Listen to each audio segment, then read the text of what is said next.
welcome back to Banana Recaps. Today I'm going to explain the movie, The King's Man, released in the year 2021. In 1902, British aristocrat Orlando, his wife Emily, their young son Conrad and their bodyguard Shola visit a concentration camp in South Africa, during the Second World War, while working for the Red Cross. Emily stays outside with his son and his bodyguard, while Orlando goes inside the tent to meet General Kitchener. His son wants to know why they are visiting a camp. On which Emily says, it is critical that people born into privilege lead by example. That is why his and her names have been added to the list of patrons of the Red Cross for helping others. She then goes to check on Orlando. When she enters the camp, a sniper opens fire, and a bullet lands in Orlando's leg. Emily runs to protect Conrad. Meanwhile, the sniper attempts to assassinate General Kitchener, but the bullet hits Emily instead of him. Shola finds the sniper and kills him. At the very last minute, Emily asks Orlando to promise her that his kid will never witness war again. He makes a promise to her and then Emily passes away. Conrad runs to his mother, so Orlando puts a jacket on her face. He confronts her son. This event leads Orlando, a pacifist, to believe that the world needs someone to prevent future wars. Now, scene changes, and 12 years have passed since Emily died. Orlando and Conrad arrive back at their estate. Orlando speaks to the nanny, Polly Watkins. She's one of his spies. Meanwhile, Conrad is training in combat with Shola. Polly arrives, fires his knives, and instructs him to clean up before his appointment in the afternoon. Orlando then takes Conrad to the Kingsman tailor. They are greeted by the store manager, who leads them to the changing room. Conrad is dressed in a new suit, which he dislikes. So he asks her father to get him a shooting suit, but his father flatly refuses. General Kitchener and Major Morton arrive there and take Orlando upstairs for secret discussions. He requests a favor from Orlando. Then Orlando comes down and informs Conrad that he will require the shooting suit after all. Then the scene changes and we see the mad monk, Grigory Rasputin. He comes to a hidden place to join numerous other wicked rulers. They are greeted by their commander, the Shepherd, a mysterious Scottish villain. He gives each member of his gang a ring, with an animal symbol on it. When Rasputin complains about his tortoise, and wishes to switch to Princip, the Shepherd shows his brutality by slaughtering one of his beloved goats. He then dispatches Princip on his first mission. Princip makes a bomb and attends a parade. At the behest of Kitchener, Conrad joins his father as they ride through a parade, with Franz Ferdinand and his wife. Princip attempts to assassinate Franz by throwing a bomb at his protection car, but Conrad deflects the explosion with an umbrella, which hits the vehicle behind them. They then proceed to drive quickly away from there. Orlando then tells his son that he shouldn't have brought him here. They argue on this. The scene then shifts to Princip sitting near a cafe, intending to commit suicide with a cyanide pill hidden in his ring, as a result of his failure. But he notices the Archduke's car approaching a dead end. Princip takes advantage of the situation, and shoots both Ferdinand and his wife. The guard catches him before he runs away. Orlando is concerned about the consequences, because he believes European powers will clash. He tells Conrad about three brothers who are now the rulers of England, Germany, and Russia, respectively King George, Kaiser Wilhelm, and Nicholas. Orlando's loyalty is to King George, despite the fact that the three have always been at odds. Hanussen, one of the Shepherd's men, serves as Wilhelm's advisor, while Rasputin is close to Nicholas and his family. They're both trying to provoke the rulers into war with each other. The scene now shifts to World War I. Soldiers are killing each other and bombarding each other's countries. The Shepherd applauds his organization's success, because he holds a hatred towards England for enslaving Scotland. He intends to have Russia withdraw from the war, allowing Germany to focus its energies on England instead. He orders Rasputin to do this. Rasputin gave poison candy to Nicholas's son on Shepherd's orders. He uses Nicholas and his wife as pawns to keep Russia out of the war. He then uses his so-called miraculous powers to cure the kid. One of the spies, who also happens to be Conrad's cousin, sees this and writes later to explain everything to Orlando. Kitchener and Major Morton get this information from Conrad. Major Morton suggests that they go to Russia and sort everything out themselves. Conrad also wants to join them, but Orlando refuses to allow him to put himself in danger. Orlando and Kitchener have opposing viewpoints on the war. When Kitchener sets off for Russia on his ship, a nearby submarine fires a missile at it, destroying it and killing everyone on board. Orlando soon receives a letter written by Kitchener before his death, in which he expresses remorse over their last meeting.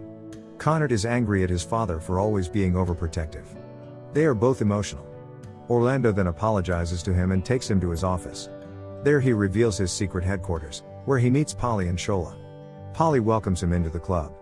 Orlando says that this battle has taught him that politicians cannot be trusted to do their jobs properly. As a result, he decided to make the King's Men organization. Conrad is impressed by his father. Orlando adds that he went to Princip's prison cell and prevented 2 guards from hanging him by beating them off and then extracting information from him. Now, he knows about the Shepherd's organization. Orlando plans to kill Rasputin before his involvement ruins the situation.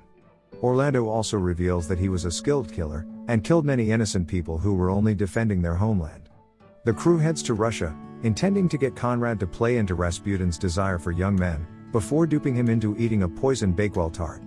Orlando and Conrad enter Rasputin's Christmas party, but Rasputin finds Conrad boring and focuses his attention on Orlando. He drags Orlando into his quarters and promises to be able to repair Orlando's broken leg. Where he sees the cake on the table, and stuffs half of the cake into his mouth. Rasputin then follows an odd ritual, in which he licks the cut on Orlando's leg. However, Rasputin vomits the cake out. He takes Orlando outdoors to the frozen lake, where he dips his leg. After that, he admits that he knew the cake was poisoned with cyanide, since he consumes poison every morning to build up an immunity to it. He tries to drown Orlando in a frozen lake, but Conrad and Shola intervene. Shola battles Rasputin, while Conrad goes to help his father. Rasputin's fighting style looks like dancing. During the fight, he manages to poison Shola. Conrad fires a bullet that knocks Rasputin's sword out, but the pistol jams when he attempts a second shot. Rasputin goes to kill Conrad, so Orlando grabs a sword and joins him in battle. In a few moments, Orlando stabs Rasputin in the chest and pulls him to the water to drown him. They assume Rasputin is dead, but he rises again, and Polly kills him with a headshot. On the train ride home, the gang celebrates Conrad's birthday. Orlando refuses to allow his son to join the war, despite his desire to continue fighting. Against his father's wishes, Conrad gets recruited into the Grenadier Guards. He takes training there. On the Shepherd's orders, Hanussen sends the Zimmermann telegram, hoping to distract Britain and the United States.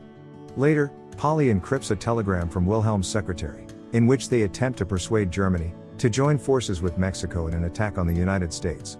President Woodrow Wilson is called and briefed on the situation, but he ignores it until he gets more definite evidence and refuses to participate in the war.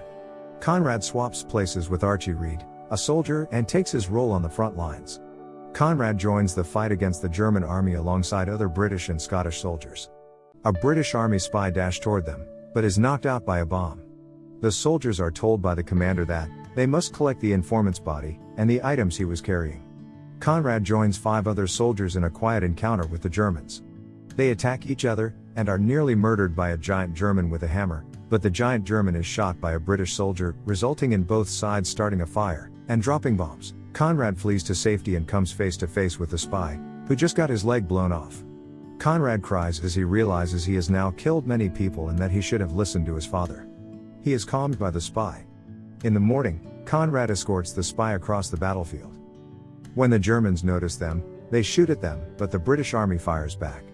He put his leg on mine and blew into the barracks. He's well, but the spy has died.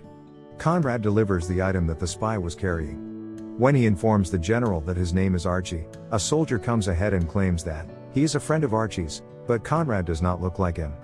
He pulls out a gun and points it at him. When Conrad tries to explain himself, he is accused of being a German spy and is shot in the head in the blink of an eye. The information he collected from the spy provided President Wilson with the proof that he needed to enter the war. Shola and Polly attend the funeral and express their sorrow for Conrad. Orlando sinks into deep despair and begins to drink. King George gives honor to Orlando for his son's bravery. Polly is so upset to see him sad because she loves him. She kisses her and gives him some motivation. Orlando then decides to join Polly and Shola in completing the task. Meanwhile, the Shepherd sends Hari to the United States to get the president under their thumb. Orlando travels to the United States as well, where he finds that Hari has already gotten to the president and has met with the ambassador. Hari tries to attack Orlando since he knows she is a villain, but Orlando overpowers her and strangles her with her scarf. He then talks with the ambassador and finds that Hari had Wilson seduced and that the tape was used as blackmail to pull the US out of the war. He finds Hari's wool scarf, which is made from a rare material found only in one hilly region. Orlando, Shola, and Polly head there, after correctly identifying it as Shepherd's base of operations. Polly keeps an eye on everything with her rifle, as Shola heads to his position, and Orlando prepares to jump out of a plane. The plane's controls become jammed, and it begins to crash into the ground. Orlando deploys his parachute, but he becomes trapped halfway down a cliff. He climbs up with knives, and is nearly knocked down by Shepard's goat, but Orlando holds the goat's horn and lifts himself. Then he pets the goat to prove he is not a threat. The Shepard assigns DuPont to blackmail Wilson in the hopes that he will resign and hand over the presidency to them. When the gruff henchman stops the elevator to battle Orlando, DuPont becomes stuck. Polly shoots at the other henchman while Orlando fights the brute. Shola assassinates a few guys and leaps onto the counterweight, severing the rope to pull himself up, and throw DuPont and gruff henchmen to their deaths. After that, they proceed to encounter the Shepard. Orlando manages to see his face, and it is disclosed that the Shepard had been Major Morton all along. He had been working behind Kitchener's back the entire time, and he was the one who launched the missile and sunk the battleship by faking his own death. Now, Orlando and Morton are in a fight. For Orlando, Shola takes a bullet in the shoulder. Morton throws a grenade towards him, but he forms a shield and is blown outside. The two then fight by the edge of the cliff, with Morton nearly killing Orlando, until the goat wounds Morton's leg with horn. The goat took revenge for chopping off one of its horns. Orlando rises and holds Morton over the edge. Morton believes Orlando lacks the courage to drop him. But he proves Morton wrong, when he is thrown to the ground and falls onto a pile of rocks. Polly finds the original film negative of Wilson's seduction, and Orlando soon gets President Wilson involved in the war. He then joins forces with Polly, Shola, King George, Archie, and the US ambassador to develop the Kingsman Agency. Subscribe for more content like this, and hit the like button to help us out. Also, leave a comment if you want us to recap your favorite movie.